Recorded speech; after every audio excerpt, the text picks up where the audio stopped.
What is up, you beautiful people? Today we are back with the well-liked and popular for my channel, the Gooner Game Review, Gooner Game Review, Gooner Game Review, Gooner Game Review. So we're once again back with another Gooner Game Review. After seeing all the love and support on the Gooner Game Review for Marvel Rivals, I decided, you know what, let's do it again. So today we're doing the game that I finished not too long ago, at least it feels like it's not too long ago, and the game which I feel is the game of the year for 2025, Clair Obscur Expedition 33. For this time, I'll once again be doing three main factors. The gameplay, as you could expect, the visuals such as world building and backgrounds, and characters with their designs and personalities, as well as enemy types. So let's get right into this. So as I said, number one is the gameplay. As someone who's never played a game like this, like a turn-based RPG, like I guess Baldur's Gate 3 can kind of be considered that, but this is like, I mean, in my opinion, completely different. It was very surprising, like a fun surprise, I should say, and pleasant, but don't expect me to know if the full-on fighting is well made or not. This is strictly from a person brand new to this kind of genre. And overall, it was very fun building the character with the skill trees. And while the simple press spacebar on a certain time to do more damage was very, very basic, it still added that little bit of like action to the game that made it feel more interactive. Number two is obviously visuals. While my game, I think, had a bit of weird stuff going on with like certain rocks becoming like really stupidly shiny, I think that may have been something on my end that I just wasn't able to find. So ignoring that, the game is absolutely beautiful. Mixes a great amount of realism with like this animated kind of style that I love and hope honestly more games take inspiration from it. Number three, the characters. This, I'll be going over the base designs of characters along with their costumes or outfits that they have, as well as their personalities, and the designs for enemies that you'll find just throughout the entire game. As I've said before in the previous one, I'll probably also keep spouting off a bunch of other stuff that I end up thinking of while recording this, so yeah, just call me out in the comments like always if I keep going off topic. And in the end, I'll be giving ranking the game with like a basic system where for each category it ranks from 1 to 10 in the rankings. So let's fully get into it. Number one, the gameplay. So as shown in my videos, I mean, you could probably figure it out just by looking at some simple gameplay. It's a simple turn-based game that has a little bit of skill by pressing like the space bar whenever you have like these, I don't even know what they're, like diamonds, I guess. They're not really diamonds. I don't remember the shape they are. Okay, leave me alone. I don't know shapes. That you had to press in the right spot to get more damage while fighting. Obviously, you had the parry or dodge system. And for the most part, I really enjoyed it. It added like this little bit of skill to it that at least I haven't seen in other turn-based games, but I may be a bit biased because I've not played any other turn-based games. So sorry if it's wrong there. There was some parts I felt were a bit weird just because like you couldn't tell what the right thing to do was for escaping that enemy ability or attack. I don't remember what the enemy was, but I remember he like bent down and like would eat one of your characters, and I'm like, do I have to dodge at a certain time? Is there anything I can do to dodge this, or is it like a forced event? Which kind of confused things a bit to me, but they were so far and few between that I really just didn't care for it. The movement of characters, while this isn't much to talk about just because it's really not something this game focuses on, I felt I had to bring it up because, well, every character did have like a unique walk or run animation. Like I remember Loon would always float when she ran, but there was one big point that I wanted to talk about, and it's like certain objects on the ground you would get stuck on, and it's like something that in other games you kind of just float up instead of having to jump or run around it, which I kind of found annoying. But it was like, once again, it's one of those things where it's like, it's so small, it rarely happens. You may have it in like I'd say like a 4-hour game session, you may have it happen 2 or 3 times at most. More times it would be like just once. It would be like, oh, come on. And then you kind of back off like, screw this. For the skill trees, while I didn't get too into it just because I played completely blind, I didn't look up any videos. The skill trees, in my opinion, were very fun. Every one of my characters was very different from the other. Like for me, Mael was always more of a glass cannon. Loon was like the healer, that kind of stuff. I felt every character had different routes you could go, because I remember at the beginning, my characters were like, just even how they played, not per se like their skills, were completely different from even like halfway through the story, because I changed their skill, I think like 2 or 3 times. But you can also get free things to be able to just instantly change the skill trees, that I felt was very, very fun. For the game balance, to me, this is a story game. I don't really care too much about game balance, but I felt there was something I should bring up. And I felt that, honestly, it was pretty well made between how strong you were, at least just doing like simple stuff. Like I didn't rush through the game. I don't know exactly how long I've spent on the game. Probably my guess is around 25 hours for one full story playthrough. But I enjoyed it. It felt like everything progressed at a right time. So for the uniqueness of the characters, like I said before, everyone felt unique. I felt like there wasn't one character that really was like overlapping with the other character in ways that made it like, oh, well, they're kind of the same. That's the best route. You go for that. It could be different if you get into like min-maxing everything. But to me, it was just, I love the uniqueness of them. They all felt unique. They all have a different style playing. You got to pick which style you enjoyed and then go with it.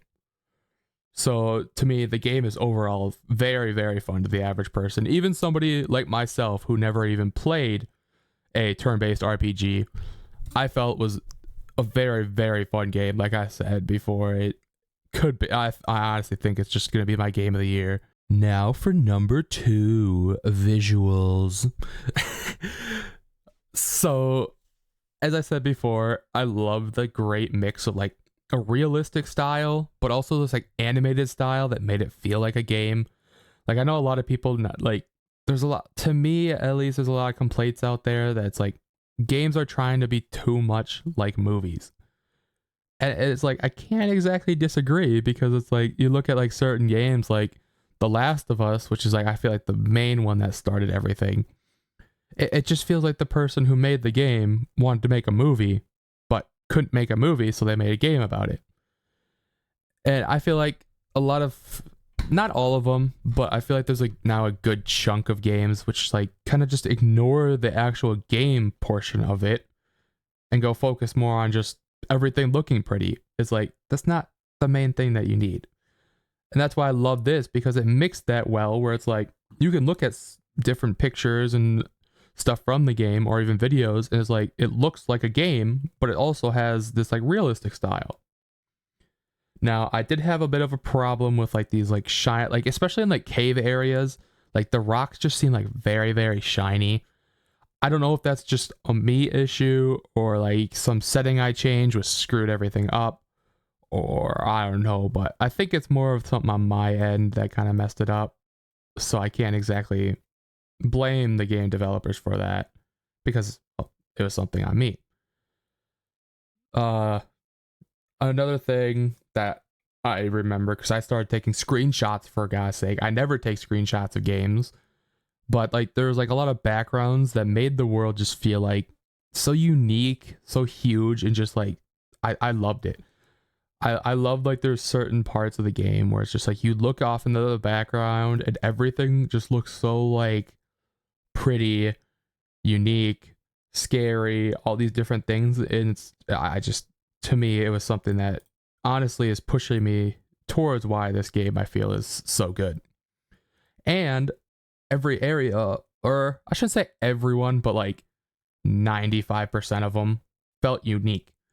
There's different areas you go through where it's like, okay, this place, I go here. This is the first place I go. Wow, this looks really cool. Like, for example, there's a place that's like, it looks like it's underwater. But then you go to another area a little bit later, and it's like, it's a giant battlefield that happened with a bunch of dead bodies. It's like, whoa, this looks cool. And it's like, they make it like it's like this grim, clearly not like pretty. Like if you look at it from like Jesus, there's everyone dead. But it just they have this good mix of grim and pretty that I really love in the style that they do. Especially for I forget how many devs they had. They didn't have any devs in this game. It's like, geez, you see these things that like there's devs that or dev teams that have like hundreds or thousands of people that couldn't even come close to this. So to me, it's like the visuals are just like chef's kiss. Number 3, characters. So for the base designs of all the main characters, I really loved them. I felt every character, except maybe like Gustav and Verso, which I feel had a bit in similar.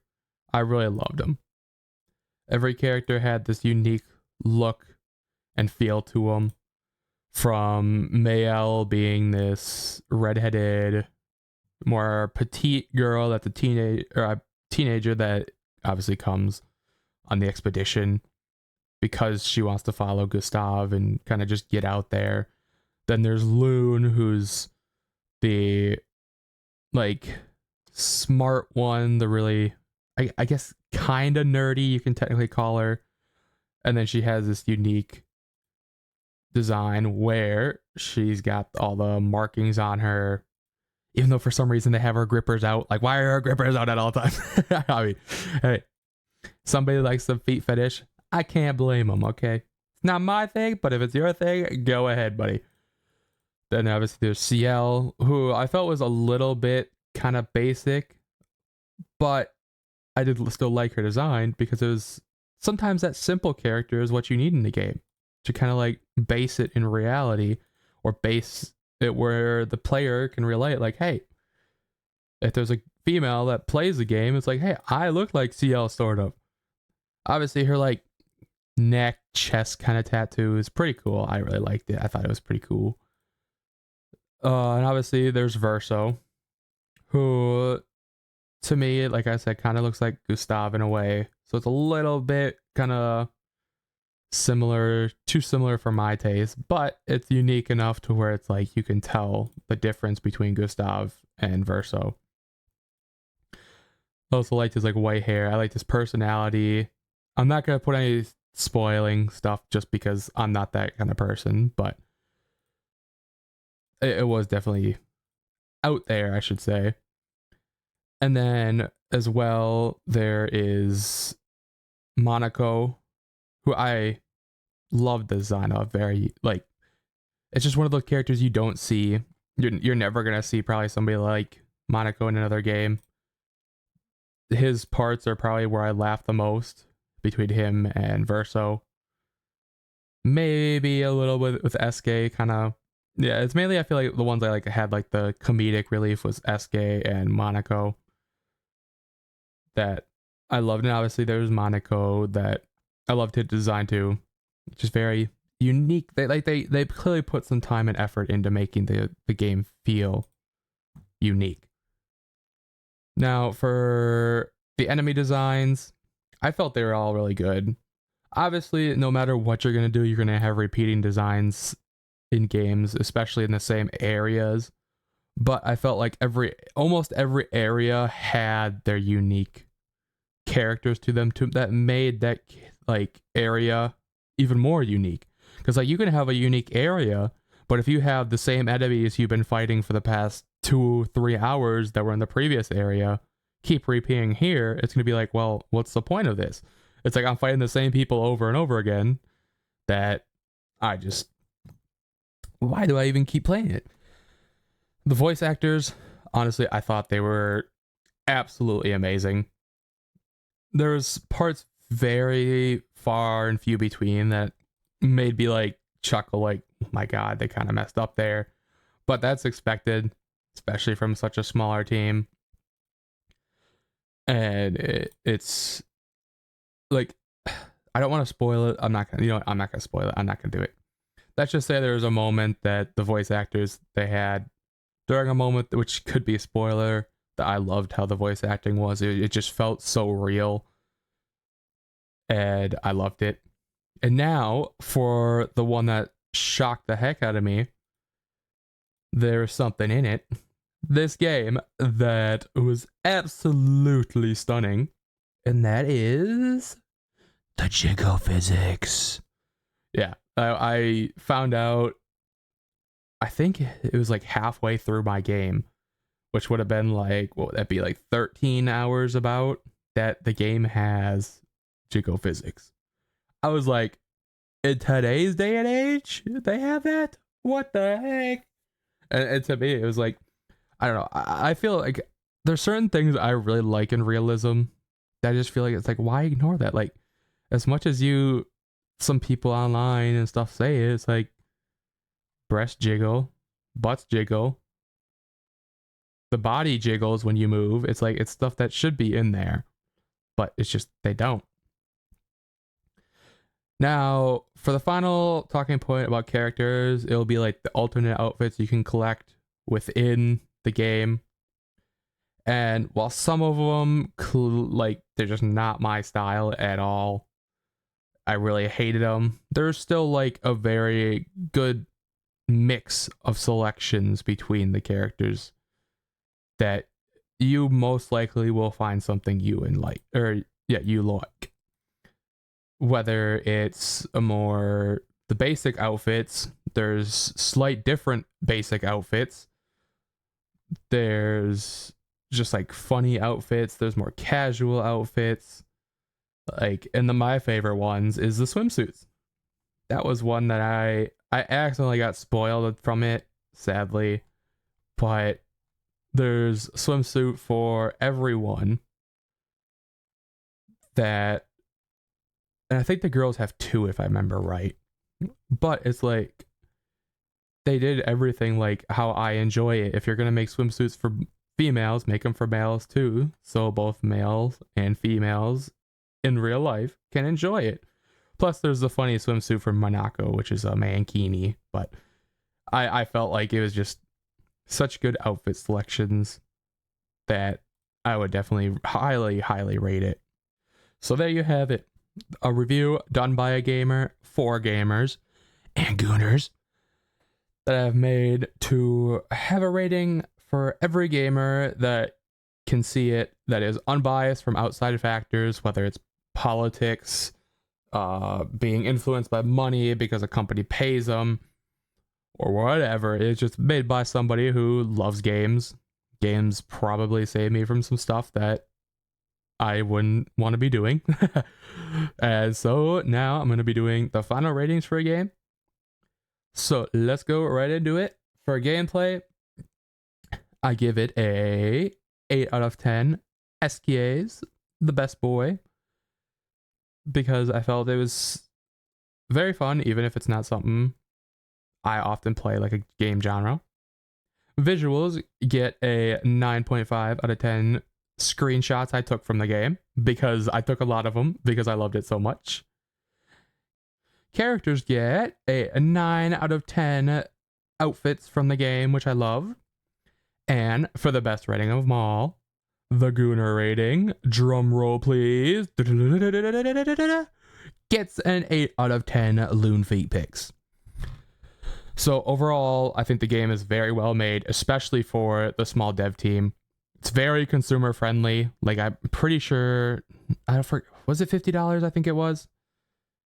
I think it was like 50 or 60 bucks, which in today's day and age where games are trying to go to $80, it's like, it's a no-brainer. And for the final rating, I give it a solid 9 out of 10 stars, making it my game of the year for 2025. It's fun for, obviously, the player that hasn't played turn-based RPGs. It's fun for the story-loving player.